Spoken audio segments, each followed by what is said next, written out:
সারাদিনে আর কোনো আমল করতে পারি আর না পারি, নফল আমল হিসাবে এই আমলটা সজ্ঞানে বিশেষ কোনো বিপদ আপদ মুসিবত না হলে আমি আলহামদুলিল্লাহ এই আমলটা কখনো ছাড়ি না, প্রতিদিন করি আলহামদুলিল্লাহ।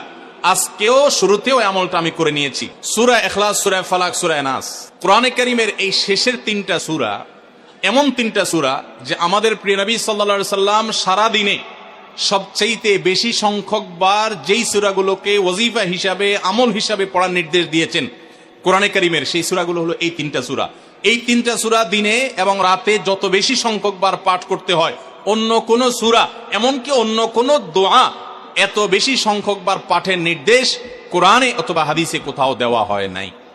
তাহলে এই তিনটা সূরার মর্যাদা, এর কি মর্তবা, এর কি বৈশিষ্ট্য, এর কি মাহাত্ম্য আছে সেটা বুঝবার জন্য আর কিছুর প্রয়োজন নাই। এই একটি কথা যথেষ্ট যে দিন এবং রাত 24 ঘন্টার ভেতরে কোরআনে কারীমের এই শেষ তিনটা সূরা, সূরা ইখলাস, সূরা ফালাক, সূরা নাস, এগুলোকে যত বেশি সংখ্যক বার নবী সাল্লাল্লাহু আলাইহি ওয়াসাল্লাম পড়ার নির্দেশ দিয়েছেন, তিনি নিজে পাঠ করতেন, এত বেশি সংখ্যক বার অন্য আর কোন দোয়া, আর কোন সূরা, আর কোন আয়াত, আর কোনো কিছু পাঠ করার নির্দেশ আমাদেরকে কোরআন হাদিস দেয় নাই। এখান থেকে এই তিনটার সূরা যে আল্লাহর কাছে কত গুরুত্বপূর্ণ, নবী সাল্লাল্লাহু আলাইহি ওয়াসাল্লামের কাছে কত গুরুত্বপূর্ণ যে রিপিটেডলি এত বেশি সংখ্যক বার পাঠ করার নির্দেশ দেওয়া হয়েছে, এটা পরিষ্কারভাবে বোঝা যায় কি যায় না বলেন? সম্মানিত ভাইরা আমার, সূরা ইখলাস, সূরা ফালাক, সূরা নাস, এই তিন সূরা দিন এবং রাত সব মিলিয়ে আমাদের প্রিয় নবী সাল্লাল্লাহু আলাইহি ওয়াসাল্লাম তিন জায়গায় তিনি তিন সময় এই সূরাগুলো পাঠ করতেন। একটা হলো সকাল এবং সন্ধ্যায়। সকাল এবং সন্ধ্যায় নবী করিম সাল্লাল্লাহু আলাইহি ওয়াসাল্লাম তিন কুল পড়তেন। এটাকে সংক্ষেপে বলা হয় তিন কুল। যেহেতু তিন সূরা শুরুতে কুল শব্দটা আছে, এই জন্য সংক্ষেপে বলা হয় তিন কুল। এই তিন কুল ইখলাস, ফালাক, নাস, এই শেষের তিনটা সূরা কোরআনের, এই তিনটা সূরাকে আমাদের প্রিয় নবী সাল্লাল্লাহু আলাইহি ওয়াসাল্লাম সকাল সন্ধ্যায় পড়তেন। একটা টাইম পাইলাম, কোন টাইমে পড়তেন? সকাল এবং সন্ধ্যায়। সকাল এবং সন্ধ্যার পাশাপাশি তিনি রাতে ঘুমানোর আগে আবার পড়তেন। তাহলে দুইটা টাইম পাইলাম। আরেকটা টাইম হলো 5 ওয়াক্ত নামাজের পরেও তিনি পাঠ করতেন। তাহলে কয় টাইম হলো? 3 টাইম। 3 কুল পড়তে হয় প্রতিদিন রাত পুরা 24 ঘন্টার মধ্যে। কয় টাইম? 3 কুল 3 সময়ে পড়তে হয়। সকাল এবং সন্ধ্যা এবং রাত এই সময়গুলোতে পড়তে হয় প্রত্যেকটা 3 বার করে। 3 বার পড়লে কি লাভ হয়? নবী করিম সাল্লাল্লাহু আলাইহি ওয়াসাল্লামের পরিষ্কার হাদিস রয়েছে, যদি কেউ সকালে 3 কুল 3 বার করে পাঠ করে, সূরা ইখলাস 3 বার, সূরা ফালাক 3 বার, সূরা নাস 3 বার যদি কেউ পাঠ করে, সন্ধ্যার আগ পর্যন্ত সারা দিনের জন্য ওই পাঠকারী ব্যক্তি আল্লাহ তাআলার জিম্মায়, আল্লাহর হেফাজতে, আল্লাহর নিরাপত্তায় সে চলে যায়।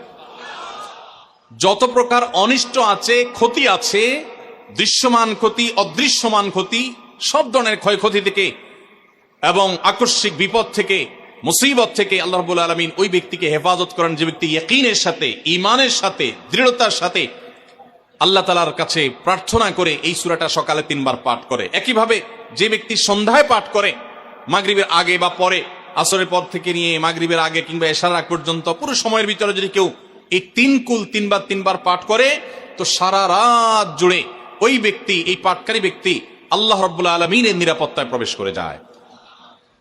একইভাবে আমাদের প্রিয় নবী সাল্লাল্লাহু আলাইহি ওয়াসাল্লাম প্রত্যেক 5 ওয়াক্ত নামাজের প্রত্যেক ওয়াক্তের পর এই 3 কুল পাঠ করতেন একবার। কয়বার? একবার সূরা ইখলাস, একবার সূরা ফালাক, আর একবার সূরা নাস। তাহলে মোট দিন এবং রাতে কয় জায়গায়, কয় টাইমে এই সূরাগুলো পাঠ করতে হয়? 3 টাইম। একটা হলো সকাল সন্ধ্যায়, আরেকটা হলো রাতে শোয়ার আগে, আরেকটা হলো 5 ওয়াক্ত নামাজের। 5 ওয়াক্ত নামাজের পরে একবার করে, একবার সূরা ইখলাস, একবার সূরা ফালাক, একবার সূরা নাস। ফজরের পরে, আবার যোহরের পরে, আবার আসরের পরে, আবার মাগরিবের পরে, আবার এশারের পরে। তাহলে দিন এবং রাত 24 ঘন্টায় এই 3 কুল কত বেশি গুরুত্বপূর্ণ হলে কোরআনের অন্য কোন সূরা, অন্য কোন আয়াত এত বেশি জায়গায়, এত বিভিন্ন জায়গায়, বিভিন্ন সময় নবী সাল্লাল্লাহু আলাইহি ওয়াসাল্লাম এত সংখ্যক বার আমাদেরকে পাঠের নির্দেশ দেন নাই। এখান থেকে বোঝা যায় এই সূরাগুলো কত গুরুত্বপূর্ণ, কত প্রয়োজনীয় এবং কত ফজিলত এবং মর্যাদাপূর্ণ। ভাইরা আমার, দিন এবং রাত 24 ঘন্টার ভিতরে 3 সময় এই সূরাগুলো মোট কতবার পাঠ করা হয়? আসুন আমরা হিসাব করি। সকাল, সন্ধ্যা এবং রাতে 3 বার করে যদি পাঠ করা হয়, তাহলে কয়বার হলো? 9 বার করে। সকালে 3 বার, সন্ধ্যায় 3 বার, রাতে 3 বার, তাহলে মোট কয়বার হলো? 9 বার। আর 5 ওয়াক্ত নামাজের পরে 5 বার, কয়বার হলো? 9 আর 5 কত? 14। সূরা ইখলাস দিনে কয়বার পড়তে হয়? কমপক্ষে 14 বার পাঠ করা সুন্নাহ। সূরা ফালাক দিনে 14 বার পাঠ করা সুন্নাহ। সূরা নাস দিনে 14 বার পাঠ করা, এটা সুন্নাত নবী সাল্লাল্লাহু আলাইহি সাল্লামের। এই আমলটা আমরা অনেকে জীবনে আজকে প্রথম শুনেছি, অনেকে হয়তো আগে থেকে জানি। আমি এই ফজিলত এবং মর্যাদার কথা যে বললাম, আল্লাহ নবী সাল্লাল্লাহু আলাইহি সাল্লাম যে বলেছেন, সকালে পড়লে সারাদিন, সন্ধ্যা পড়লে সারা রাত, রাতে শোয়ার সময় পড়লে, বিশেষ করে রাতে মানুষ ঘুমন্ত অবস্থায় নানা রকমের ক্ষয়ক্ষতির আশঙ্কা থাকে। এই সব ধরনের ক্ষয়ক্ষতি থেকে আল্লাহর নিরাপত্তা এসে চলে আসে। আল্লাহ তার হেফাজতে জিম্মাদারি নিয়ে নেন, দায়িত্বশীল হয়ে যান। সবকিছু থেকে যথেষ্ট, সবকিছু থেকে আল্লাহ তাআলা তাকে নিরাপদ করে দেন। এই বিশ্বাস, এই ইয়াকিন নবী সাল্লাল্লাহু আলাইহি সাল্লামের কথার প্রতি আমাদের আছে না নাই? তাহলে এই সূরাগুলো আমরা আজ থেকে আমল করব তো ইনশাআল্লাহ। এই 3 কুল সকাল সন্ধ্যায় এবং রাতে ঘুমানোর আগে এটা পাঠ করার একটা বিশেষ পদ্ধতি আছে। সেটা হলো, নবী করিম সাল্লাল্লাহু আলাইহি সাল্লাম শিক্ষা দিয়েছেন, এই 3 কুল সূরা ইখলাস 3 বার পড়বেন, সূরা ফালাক 3 বার পড়বেন, সূরা নাস 3 বার পড়বেন। পড়ে 2 হাতকে এরকম কোষ করবেন, এভাবে কোষ করবেন। কোষ করে এই কোষের মধ্যে ফু দিবেন, নিজের কোষের ভিতরে 3 বার পড়ে ফু দিয়ে এরপর সেটাকে পুরা শরীরের মধ্যে মুছে ফেলবেন। যেখানে যেখানে হাত নেওয়া সম্ভব হয়, শরীরের যতটুকু জায়গায় হাত নেওয়া সম্ভব হয়, সামনে পেছনে চেষ্টা করে যতটুকু সম্ভব হয় ততটুকু মাসাক করবেন, মুছবেন হাত দিয়ে।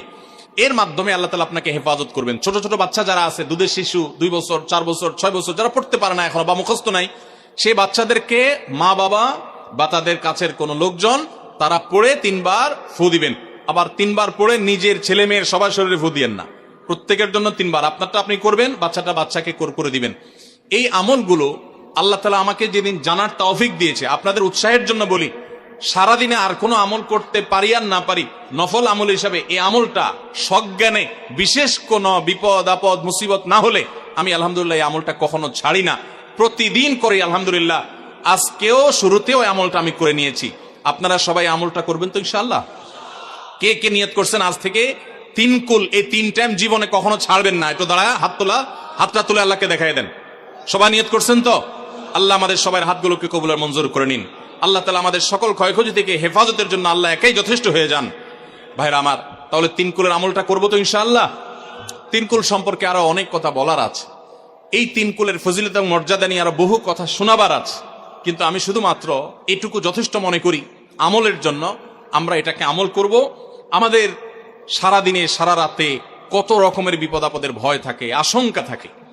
আপনি যদি কোনো এলাকার কোনো প্রভাবশালী ব্যক্তির সাথে আপনার পরিচয় থাকে, আর ওই ব্যক্তি যদি বলে তোমার কোনো সুবিধা অসুবিধা যেন না হয়, এই এলাকায় প্রবেশ করলে আমাকে একটা SMS করে রাখবা। ওই এলাকার থানা পর্যায়ে হলো ওসি সাহেব, জেলা পর্যায়ে হলে SP সাহেব, DC সাহেবের সাথে আপনার খুব হট লিঙ্ক, খুব ভালো সম্পর্ক, তিনি আপনাকে ভালো জানেন। আপনাকে বলে দিয়েছে তুমি সেখানে গেলে তুমি আমাকে শুধু SMS করবা। আপনি SMS করেছেন, তিনি রিপ্লাইতে বলেছেন ঠিক আছে তুমি এলাকায় ঢুকছো, আমি দেখতেছি, অসুবিধা নেই। ওই এলাকায় আপনাকে কেউ ডিস্টার্ব করলে, কেউ আপনার ক্ষতি করতে চাইলে, কোনো অসুবিধা করতে চাইলে আপনার কোনো ভয় হবে? কারণ প্রশাসনের ব্যক্তিরা আপনাকে অভয় দিয়েছেন, তারা আপনার সাথে আছেন, তদারকি করছেন, আপনি নির্ভয় ফিল করবেন। প্রশাসনের ভাইদের হাতে সবকিছু নাই, সবকিছু আছে। তারা চাইলে সব ক্ষতি থেকে আপনাকে বাঁচাতে পারবেন না। হ্যাঁ, তারা চেষ্টা করবেন, এটা ঠিক। এইটুকুর কারণে যদি আপনার এত আস্থা তৈরি হয়, তো আরশে আজিমের মালিক স্বয়ং আহকামুল হাকিমিন আল্লাহ রাব্বুল আলামিন, যার হাতে মানুষের জীবন, যার হাতে মানুষের মৃত্যু, যার হাতে মানুষের সকল লাভ, সকল ক্ষতি, সকল কল্যাণ, সকল অকল্যাণ, সেই আরশের মালিক বলছেন তুমি সকাল এবং সন্ধ্যায়, রাতে শোয়ার সময় এই 3 কুলের আমল যদি তুমি করো, তো আল্লাহ রাব্বুল আলামিন স্বয়ং তোমার সব কিছু থেকে তোমার জন্য যথেষ্ট হয়ে যাবে। তোমার কোনো কিছুর প্রয়োজন হবে না। আল্লাহর কথার প্রতি যদি ইয়াকিন থাকে, নবী সাল্লাল্লাহু আলাইহি ওয়াসাল্লামের হাদিসের প্রতি যে বিশ্বাস থাকে যদি, তাহলে ইনশাআল্লাহ আজ থেকে আমরা কেউ, আমল পর্দা আলের মা বোনরা যারা শুনছেন, আমরা যারা শুনছি, আমরা কেউ এই আমলটা ছাড়বো না ইনশাআল্লাহ। সবাই আমল করবো তো ইনশাআল্লাহ? তাহলে 3 কুল 3 টাইমে দিনে মোট 14 বার এটা আমরা পড়বো। এখন পড়ার ক্ষেত্রে আবার একটা সমস্যা হলো, এই টাইপের আমলগুলো আমরা পড়ি খুব তাড়াহুড়া করি। যেমন সুবহানাল্লাহ 33 বার, আলহামদুলিল্লাহ 33 বার, 5 ওয়াক্ত নামাজের পরে আল্লাহু আকবার আছে না নাই? এগুলো সাধারণত কিভাবে পড়ে মানুষ বলে? আমরা তো সবাই এ রোগের রোগী, কিভাবে পড়ি আমরা বলেন? সুবহানাল্লাহ সুবহানাল্লাহ সুবহানাল্লাহ সুবহানাল্লাহ সুবহানাল্লাহ সুবহানাল্লাহ সুবহানাল্লাহ। আমি যদি এখন মেজো ভাইকে বলি ভাই আল্লাহ আপনার ভালো রাখবে, ভালো করছেন ভাই, কি করছেন, আমি যদি তাড়াহুড়া করে কথা বলবো, উনি বলবে লোকটা কি মাথা কোনো সমস্যা হলো কিনা। কারণ আমি একটা মানুষের সাথে যখন কথা বলবো, এমনকি ওনার প্রশংসা, সুবহানাল্লাহ মানে আল্লাহর পবিত্রতা বর্ণনা করা, এটা আলহামদুলিল্লাহ মানে আল্লাহর প্রশংসা করা, তো তো আপনি আল্লাহর প্রশংসা, আল্লাহর গুণকীর্তন করতে গিয়ে যদি বলেন যে উনি খুব ভালো মানুষ, উনি এটা করে, উনি সেটা করে, আমি তাড়াহুড়া করে বলবো যে কি ব্যাপার ভাই, আপনার কেউ দৌড়ায় নাকি? তো আপনি সুবহানাল্লাহ আলহামদুলিল্লাহ যদি তাড়াহুড়া করে পড়েন, তো এই সুবহানাল্লাহ আলহামদুলিল্লাহ যে মর্যাদা আপনার পাওয়ার কথা, তাড়াহুড়ার কারণে সেই মর্যাদা পাবেন না। মহব্বতের সাথে পড়বেন, অর্থ বুঝে, সুবহানাল্লাহ সুবহানাল্লাহ সুবহানাল্লাহ আলহামদুলিল্লাহ আলহামদুলিল্লাহ। কোয়ালিটি মেনটেন করবেন। দেখেন আমাদের মুসলমানদের, গোটা দুনিয়া জুড়ে মুসলমানদের একটা বড় ত্রুটি হলো যে আমরা আজকাল কোনো কাজে, সেটা দুনিয়ার কাজ হোক আর আখিরাতের কাজ হোক, সব কাজেই আমরা তাড়াহুড়া করে কোয়ালিটিটা নষ্ট করে ফেলি, আমরা কোয়ালিটিটা ঠিক রাখি না। আমার আফসোস লাগে অমুসলিম প্রধান দেশগুলোতে যখন যাই বা তাদেরকে যখন দেখি যে তারা কাজের মধ্যে কোয়ালিটিটা ঠিক রাখে, যেটাই করে কোয়ালিটি ঠিক রাখে, অথচ এই নির্দেশ আমাদেরকে আমাদের রাসূল দিয়েছেন, ইন্নাল্লাহা ইউহিব্বু ইযা আমিলা আহাদুকুম আমালান আইয়ুতকিনাহু, আল্লাহ পছন্দ করেন বান্দা যেই কোনো কাজ করুক, আমালান আই আমালিন, যে কোনো কাজ করুক, সেটা দুনিয়ার কাজ হোক সেটা আখিরাতের কাজ হোক, সুদৃঢ়ভাবে করবে, সুন্দরভাবে করবে, উত্তম রূপে করবে, এটা আল্লাহ তাআলা পছন্দ করেন। আর আজকাল আমাদের অবস্থা কি? আমাদের অবস্থা হলো যে আমরা তাড়াহুড়া করি। ভাইরা আমার, এই তাড়াহুড়া করে কোয়ালিটি নষ্ট করা যাবে না, বরং তিন কুল যতবার যেখানে পড়তে বলা হয়েছে মহব্বতের সাথে আস্তে আস্তে পাঠ করবেন। আল্লাহ আমাদের সবাইকে আমলের তৌফিক দান করবেন, আমিন। ভাইরা আমার, তাহলে তিন কুলের ফজিলত জানলাম, আমরা কখন কতবার পাঠ করব, কেন পাঠ করব, তার উপকারিতা কি সেটাও আমরা জানলাম। আমাদের ছোট্ট একটা বই আছে রাসূলুল্লাহ সাল্লাল্লাহু আলাইহি ওয়াসাল্লামের সকাল সন্ধ্যার দোয়া ও জিকির, সেখানে সকাল সন্ধ্যা নবী সাল্লাল্লাহু আলাইহি ওয়াসাল্লাম যে জিকির দোয়া জিকির গুলো করতেন সেগুলো দেওয়া আছে, চটি বই, এগুলো অনলাইন থেকে ডাউনলোড করেও পড়তে পারেন, টাকা দিয়ে কেনারও প্রয়োজন নাই। সেগুলোর মধ্যে এই আমলটা সর্বাগ্রে গুরুত্বের সাথে শুরুর দিকে এটা রাখা আছে, আমরা চেষ্টা করবো আমলে